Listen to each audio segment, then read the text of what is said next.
The fire crackled, casting shadows on the faces of the U.S. Forest Rangers huddled around it, their eyes fixed on Jake Turner as he demonstrated controlled burn techniques. "Keep the perimeter tight," Jake said, his voice steady despite the chill of the autumn night. Suddenly, headlights sliced through the darkness, and a golf cart screeched to a halt. Karen Phelps, the HOA president, stormed out, her face twisted with fury. "You're under arrest for illegal burning," she barked, pointing a flashlight at Jake like a weapon. 2 security guards flanked her, their hands on batons. The Rangers froze, confusion rippling through the group. Jake stood, wiping soot from his hands, his calm demeanor clashing with Karen's accusation. "This is a training session, ma'am. Federal authorization." Karen scoffed. "You're a troublemaker. Always have been. I don't care who you claim to be." Her words dripped with disdain, rooted in a years-old grudge from when Jake, a former wildland firefighter, had challenged her authority over a neighborhood safety ordinance. The Rangers murmured, but Jake raised a hand, silencing them. He knew. Karen's bias ran deep. She'd profiled him as a reckless outsider since he moved to the gated community. Save lives. He pulled out his federal ID, but Karen swatted it away. "Fake," she sneered. The guards hesitated, sensing the tension. Jake's mind flashed to his years fighting wildfires, the lives he'd saved, and the injustice of being judged by a woman who saw only what she wanted. The truth was in his credentials, his expertise, but Karen's personal vendetta blinded her. As sirens wailed in the distance, Jake knew he had to act fast to protect his trainees and expose her abuse of power. A ranger whispered, "She doesn't know you train feds." Jake nodded, his jaw tight. This wasn't just about a campfire. It was about dismantling a system that let petty tyrants like Karen wield unchecked control. He'd prove his innocence, but more importantly, he'd make her regret underestimating him. The sheriff's cruiser rolled up, red and blue lights pulsing against the pine trees. Sheriff Daniels, a grizzled man with a skeptical squint, stepped out, eyeing the scene. "What's this about, Karen?" he asked, his tone weary. Karen thrust a finger at Jake. "He's burning illegally, endangering the community." Jake's Rangers shifted uncomfortably, their gear scattered around the controlled fire pit. Jake stepped forward, his voice firm but respectful. "Sheriff, I'm Jake Turner, lead instructor for the U.S. Forest Service. This is a sanctioned training for wildfire containment." He held out his ID again, but Karen interrupted. "He's lying. He's always been a problem." Influence in the community was no secret. She'd donated to his last campaign, and her word carried weight. Jake's mind flashed to a memory 2 years ago. It was systemic, a power trip rooted in the HOA's unchecked authority. Daniels radioed for backup, unsure. "I'll need to verify this," he said, but his hesitation stung. Jake knew the system favored locals like Karen, who painted him as an outsider despite his decade of service. The Rangers, young and eager, looked to Jake for guidance. He kept his cool, instructing them to douse the fire safely. "Show them we follow protocol," he said, his voice an anchor in the chaos. Karen smirked, thinking she'd won. But Jake noticed one of the guards, a younger guy named Tim, fidgeting, his eyes darting to the sheriff. Tim had been at a community meeting where Jake had spoken about fire safety, and Jake sensed an ally. "Tim," Jake said quietly, "you know this is training. You were there when I presented to the board." Tim nodded slightly, but Karen shot him a glare, silencing him. The sheriff's radio crackled with a response from dispatch, and Jake's pulse quickened. If his credentials didn't clear, this could escalate to arrests, derailing the training. And his reputation, he needed to turn this around fast, before Karen's bias tainted the truth. The sheriff's radio crackled, and a voice confirmed Jake's credentials. "Jacob Turner, U.S. Forest Service, authorized for controlled burns." Daniel's shoulders relaxed slightly, but Karen's face reddened. "That doesn't matter," she snapped. "He didn't get HOA approval." Jake clenched his fists, frustration boiling. The HOA's rules were a maze of petty restrictions, and Karen wielded them like a club. He remembered a summer when she'd tried to block his permit for a backyard shed, claiming it disrupted community aesthetics. It was the same pattern. She targeted him because he didn't bow to her authority. Now she was risking the Rangers' training over her ego. "Your HOA has no jurisdiction." Karen's eyes narrowed, but Daniels raised a hand. "Hold on, Karen. If he's got federal clearance, this isn't your call." The Rangers, sensing the shift, began packing their gear. But Jake motioned for them to stay put. He wasn't done. "Sheriff, she's abused her position before. Check the records 3 years ago. She'll find residents for minor violations, half overturned when challenged." Karen flinched, her authority questioned. Tim, the guard, finally spoke up. "He's right, Sheriff. Jake's been teaching fire safety for years. I saw his presentation.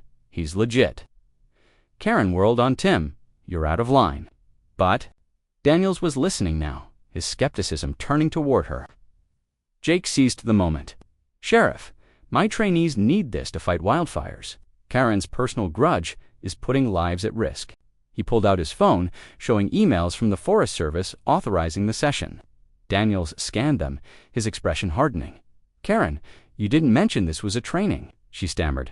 I didn't know." But her lie was thin. Jake's mind raced her bias was unraveling, but she'd fight dirty to save face.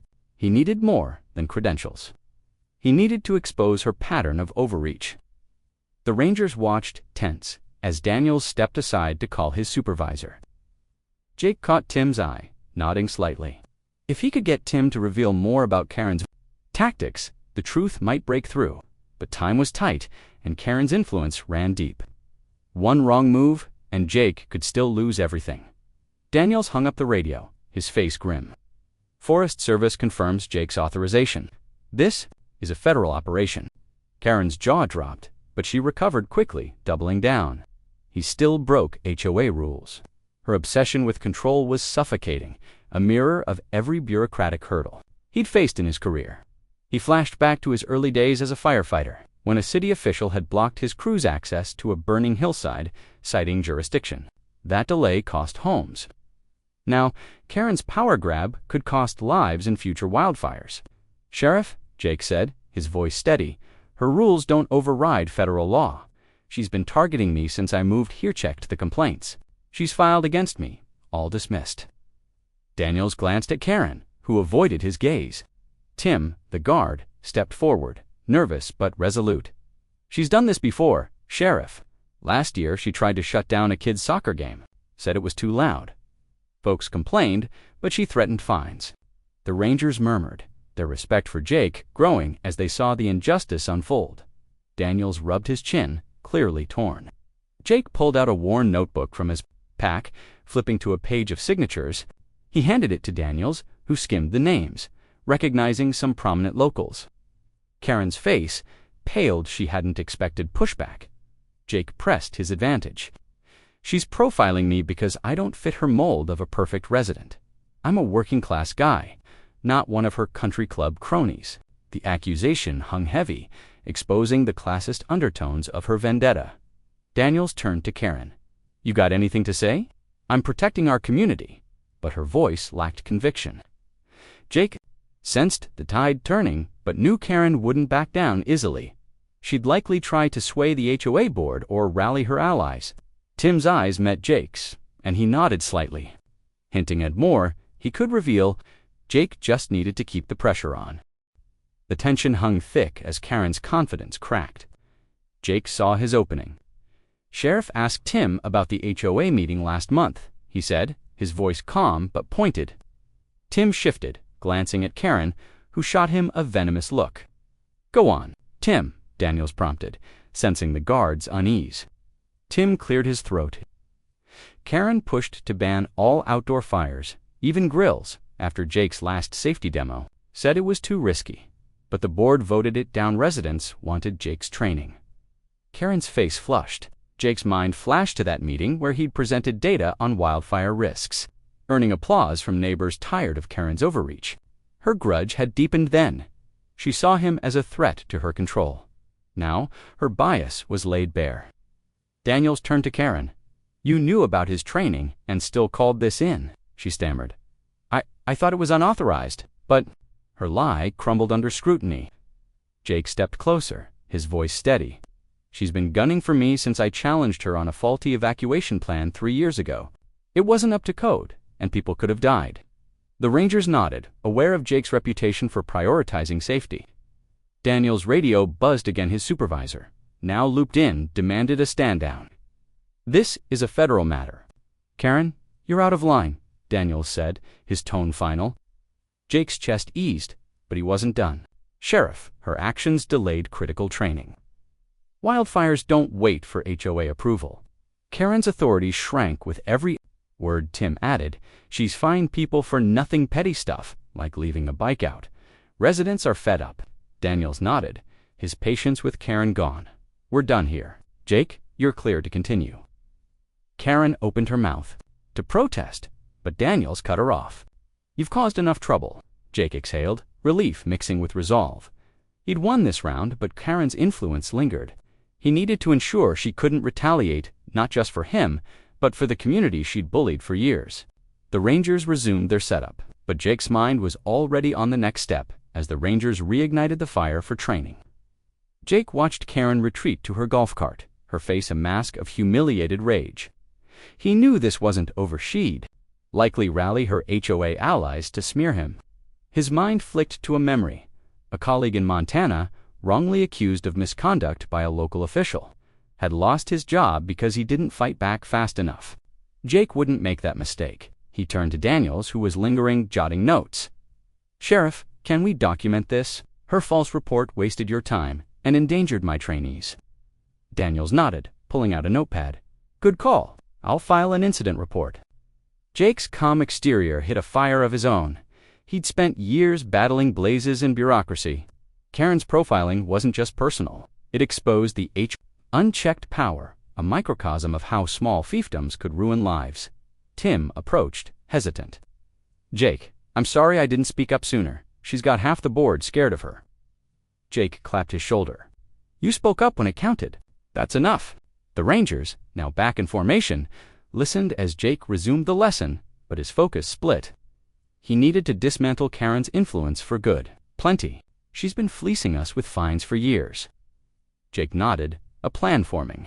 He'd rally the community, using his credibility as a fire safety expert to expose her pattern of abuse. As they packed up, one whispered, "You're a legend, man." She didn't know who she was messing with. Jake smiled faintly but stayed focused. Karen's golf cart vanished into the night, but her threat lingered. He'd need to act fast, talk to residents, gather evidence of her overreach, and push for accountability. The sheriff's report would help, but Jake knew real change came from the community itself. He'd spent his life fighting fires. Now, he'd fight for justice, proving not just his innocence, but the need to challenge systems that let people like Karen thrive unchecked. The next evening, Jake stood in a crowded community center, facing a room of residents. Word of Karen's stunt had spread, and Tim had helped rally support. Jake held up a stack of signed complaint seers of Karen's petty fines and power plays. "This isn't about me," he said, his voice clear. "It's about stopping abuse of power." A woman in the crowd stood. "She fined me $200 for planting roses without approval." Murmurs grew. Others shared stories of harassment. Here, he'd lead with truth. He presented his Forest Service credentials, detailing his work training rangers to protect communities like theirs. "Karen called me a criminal for doing my job. She endangered us all." Tim handed out a petition to audit the HOA already, half filled with signatures. Residents nodded, anger replacing fear. But her allies on the board squirmed as residents demanded transparency. A retired lawyer in the crowd offered to file a formal complaint with the state's HOA Oversight Board, citing Karen's false report to the sheriff. Jake's heart lifted. This was the turning point. The room voted overwhelmingly to audit the HOA and remove Karen as president. Cheers erupted, but Jake stayed focused. He'd exposed her bias, not just against him, but against anyone who didn't fit her vision of community. Days later, the sheriff's report corroborated Jake's account, and the state launched an investigation into the HOA's practices. Karen resigned quietly, her influence shattered. As he watched the Rangers practice, he felt a weight lift, not just for his victory, but for the residents who'd reclaimed their voice. The fight had revealed a truth. Justice wasn't just about proving innocence, but about dismantling systems that let prejudice fester. The campfire glowed, a symbol of resilience,